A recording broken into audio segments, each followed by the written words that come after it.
BPL 2026 ড্রাফটের তারিখ নির্ধারণ থাকছে বিদেশি অনেক বড় বড় তারকারা ট্রাভিস হেড, নিকোলাস পুরান সহ আরও বিধ্বংসী ব্যাটসম্যান এবং মিচেল স্টার্কের মতো বোলাররা থাকছেন এবারে বিপিএলে। দর্শক বিস্তারিত জানুন সম্পূর্ণ ভিডিওতে। অবশেষে শেষ হলো সব জল্পনা কল্পনা।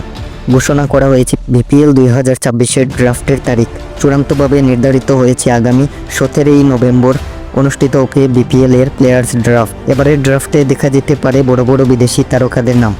দক্ষিণ আফ্রিকা, অস্ট্রেলিয়া, ইংল্যান্ডের তারকারাও নাকি আছেন বিসিবির রাডারে। আরও এক চমক গুঞ্জন রয়েছে, এবারে বিপিএল 5 দল নিয়ে আয়োজনের পরিকল্পনা করছে বিসিবি। ছোট আকারের হলেও আয়োজন হবে আরও শক্তিশালী আর প্রতিযোগিতামূলক। আগের আসরগুলোর তুলনায় এই ড্রাফটে আসছে বেশ কিছু নতুন নিয়ম, নতুন আইকন প্লেয়ার। তাহলে প্রশ্ন একটাই, কোন দল কাকে নেবে আর কোন বিদেশি তারকা জোর তুলবেন এবারের বিপিএলে? প্রস্তুত থাকুন, বিপিএল ড্রাফটের উৎসব শুরু হতে চলেছে। বিপিএলের সকল আপডেট পেতে আমাদের সাথেই থাকুন।